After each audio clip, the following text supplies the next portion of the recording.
Ano, para ho nga sa akin eh. Pag trader sa bayan ho natin yun, mga kababayan. Meron pa bang ibang sasabihin? Meron pa bang ibang dapat na word? Oh. Pag trader, para sa akin, no, ha?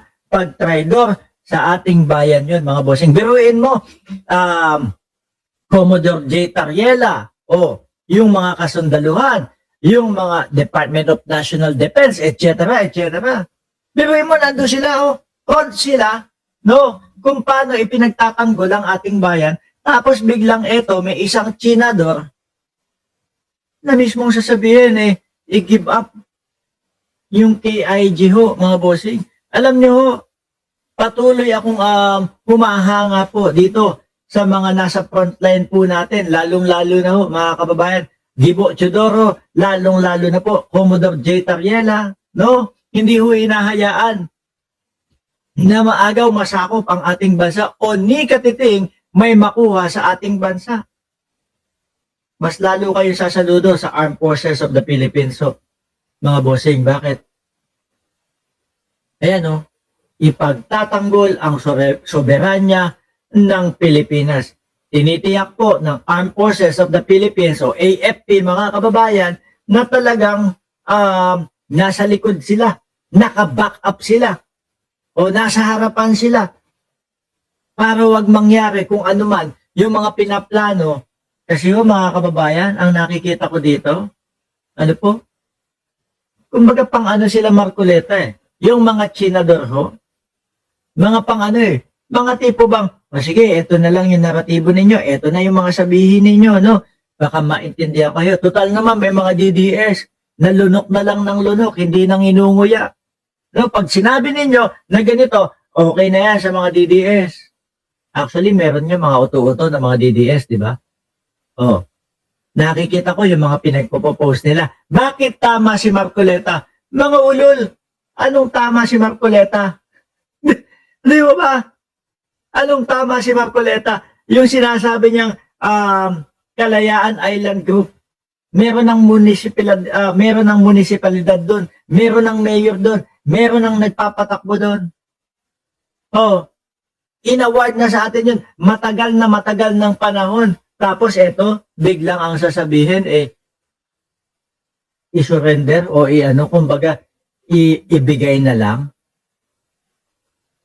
Sabi ni Sunny Reyes, laging off-key si China Wig, panggulo. Totoo, no? Yung mga naratibo nila, mga kababayan, naratibo po ng China yan Yan po yung mga ipinapakalat ng China no? Kaya wag niyo naman sana akong sisihin kung isipin ko na umaabot yung sinasabi di umano na bayad ng China sa mga kapwa natin Pilipino dito sa mga senador na ito. No? Huwag naman kayo magagalit mga senador sa nakikita namin at nakikita ko na mga kilusan at galawan ninyo at kung sino yung pinagtatanggol ninyo, napapaisip tuloy ako. Na baka totoo yung merong bigayan ng pera at umaabot sa inyo yung bayad ng China para kayo mismo kumiba sa ating bayan. Di ba? Pero wag ho kayong mag-alala. Ayan nga po ang nakasaad dyan sa balita na yan, ipagtatanggol ang soberanya ng Pilipinas. Tiniyak ng Armed Forces of the Philippines o AFP ang napatuloy nitong ipagtatanggol ang kanyang Pilipinas o ang soberanya ng Pilipinas. Sa pahayag ni Navy spokesperson for the West Philippine Sea, Rear Admiral Roy Vincent Trinidad, sinabi niyang nakasaad sa saligang batas ang saklaw ng teritoryo ng Pilipinas.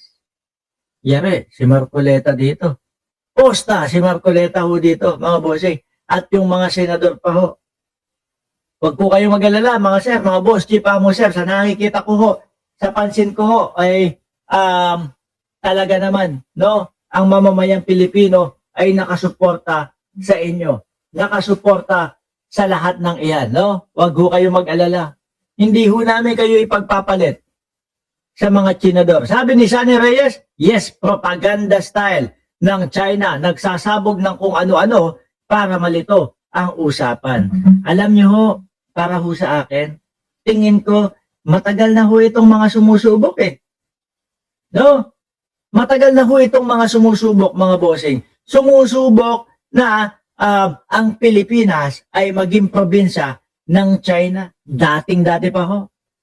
Dati ang akala natin, Dati ang akala natin, nung Duterte administration, yung mga kakamping o yung mga tinatawag nating dilawan, yung nagpapakalat ng Pilipinas, probinsya ng China. Kasi iniisip ng mga kakamping na si Digong, inaasar nila, ganun. Pero napagtanto ko, mga kababayan, sabi ko, hindi kaya simula pa lang dati, testing the water na ng China, no? Sa pamamagitan ng mga taong mga nakaupo, sa pamamagitan ng mga taong namumuno, subukan natin ang Pilipinas. No? Subukan natin, ilagay natin, Pilipinas, probinsya ng China. JQ, shout out sa iyo. Tingnan natin kung ano ang magiging reaksyon nila. Kaso po, hindi pumabor sa kanila yung reaksyon. Mga bossing. Hindi umokay sila sa kanila yung reaksyon ng mamamayang Pilipino kasi pumalagho, mga kababayan. Kahit na anong pagpapakita nung dating administrasyon, maganda ang pamumuhay sa China, maganda yung mga komunidad sa China, malalaki ang gusali sa China, hindi umubra. Nanatili po ang pagiging makabayan ng mga Pilipino. Simula pa lang dati. Tsaka yung there is no such as West Philippine Sea ni Marcoleta. Ako naniniwala din ho ako. Testing the water lang din ho yan, mga kababayan. Sumubok. Tingnan natin kung ano ang sasabihin ng mga Pilipino. Pumalagho. Anong sinasabi mong there is no such as West Philippine Sea? Pinalagan ho. Kaya ayun ang ending, mga boss chipa mo, sir. Diba? Tumambyo si Marcoleta. Sabi ni JQ, shout out back. Shout out. Mark, thank you. Di ba? Sa pahayag, nasa na ba ako? Sa pahayag ni Navy spokesperson for the West Philippine Sea, Rear Admiral Roy Vincent, tama ba? Trinidad. Sinabi niya, nakasaad sa saligang batas ang saklaw na teritoryo ng Pilipinas. Kasama sa sinumpaan nilang poprotektahan ang Bao de Masinloc at Kalayaan Island Group, kaya't wala raw isusukong teritoryo. Si Marcoleta kaya, mga kababayan, no? Saan kaya sumumpa ito?